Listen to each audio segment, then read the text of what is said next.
there everyone, this is Gaijin Gamer. Today I'm sitting with my good friend and avid gamer who goes by the name of Hutch. Originally from the town of Tokushima, Japan, he's been a good friend of mine for quite a few years. So everyone, please help me give a warm welcome to our guest Hutch. Thanks for meeting me and doing this interview. No problem. So let's begin. How do you feel when Western localizers add or change things to originally Japanese games? I usually don't care unless they drastically change or add something and ruin the original meaning of titles or script or stuff. And it's quite okay to me as long as it is precise or otherwise not precise. It makes the game more attractive, some more fun, cool stuff. Gotcha. Alright, so what is your favorite Western title? The Elder Scrolls franchise, Oblivion and Skyrim, which I've played those two. And these days I keep playing Civilization 5. And I used to play a lot of games from Rockstar games like Grand Theft Auto series and Red Dead Redemption. Cool. What games were released in Japan that you wish came to the United States? Many games from Data East Corporation.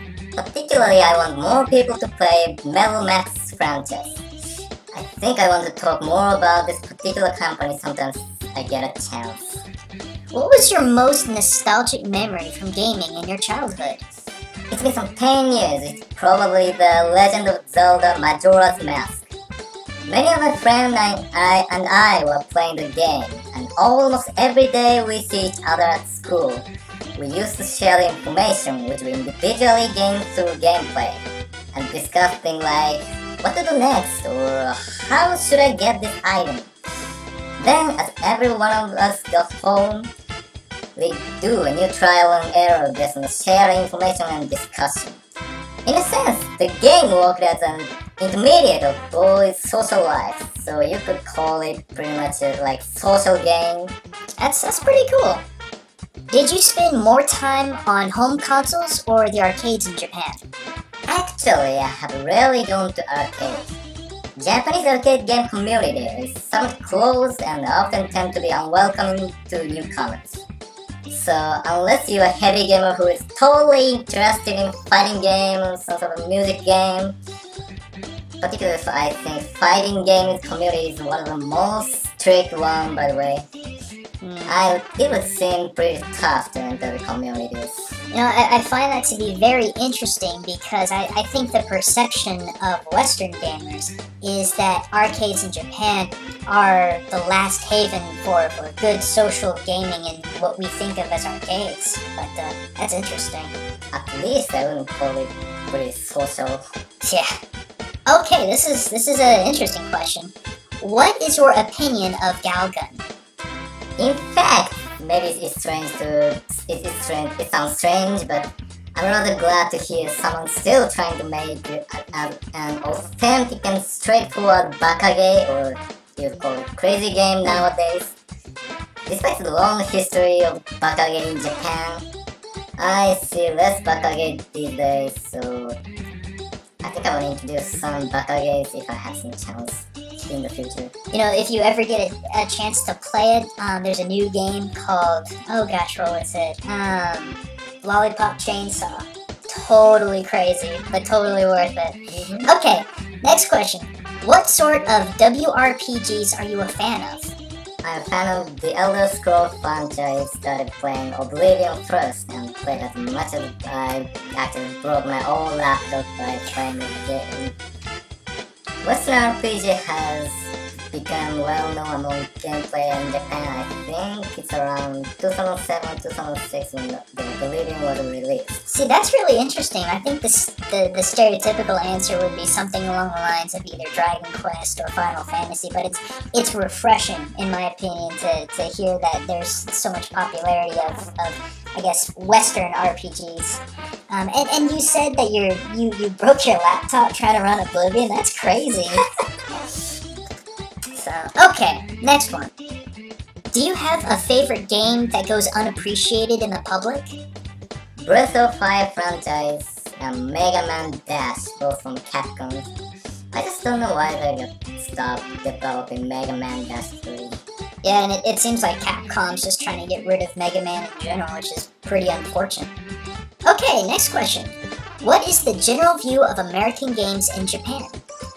Somewhat like insensitive or sort of rough-minded, and people may say American gamers have some sort of strange sense of humor. Well, we kind of Which do. Japanese people cannot understand. Well, if we do. Alright, next question. Is there anything you dislike about the Japanese gaming community? People often tend to talk or discuss just not to draw a realistic conclusion based on objective thoughts and evidence to solve a problem. But instead, they like discuss things to confirm themselves, like things in Japan is always spring. I somehow think it's not strict in the gaming community, and I always keep telling myself to be careful of not to do that in some discussions. Yeah, so it's kind of like a big ego effect or just a superiority complex, something like that. And yeah, that's with everything. Okay, next question.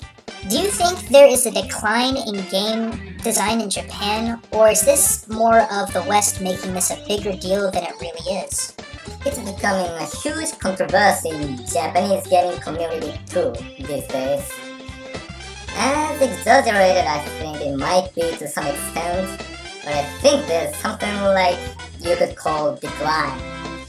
It seems to me that it is more like a paradigm shift of the idea of like it's fun of gameplay or people's enjoyment of gameplay. Gotcha. I would describe traditional gameplay as a puzzle. In playing the puzzle games, you solve problems or complete objectives provided in the way basically creators expect. As a recent situation, we see more and more games which seem more like Lego blocks. In playing Legos, it's all up to you, like what to set as your objectives and the route to complete the objective. And speaking that way, I can't help remembering Minecraft and mod creators community, like you would see in the Elder Scrolls Nexus, particularly the latter one. It seems to me that people are creating new relationships between human and game, and thus the idea of gameplay. Nowadays, it's more interactive in terms of man-to-man relationship because you can upload some mods you created, or simply you can upload gameplay videos of your own on the internet. And maybe more important, developing man-to-game relationship in which people can set the objectives more freely than the conventional video games and make some modification to the system of the game itself, so that it allows users to involve some sort of game development stuff like that. I gotcha. That makes a whole lot of sense. Okay, so this is our last question for this episode, and it was really popular too. Did you ever play the BSX Satellaview or Sega Network system? How popular would you say these services are? Unfortunately, I have no experience of Satellaview or Sega Network system. But instead, I want to talk about another service I saw in the early 2000s. I just don't remember the name, but basically you buy a blank cassette of Super Nintendo and take it to a convenience store to use a device to sort of download games. You can download multiple games to a single cassette as long as the storage allows.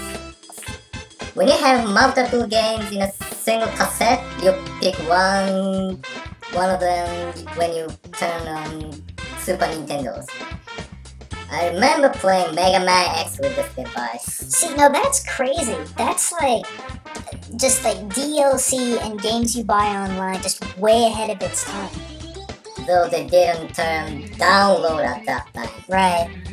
Alright, well, Hutch, thank you so much for this interview, and thank you viewers for taking the time to watch. This is Hutch and Gaijin Gamer signing out.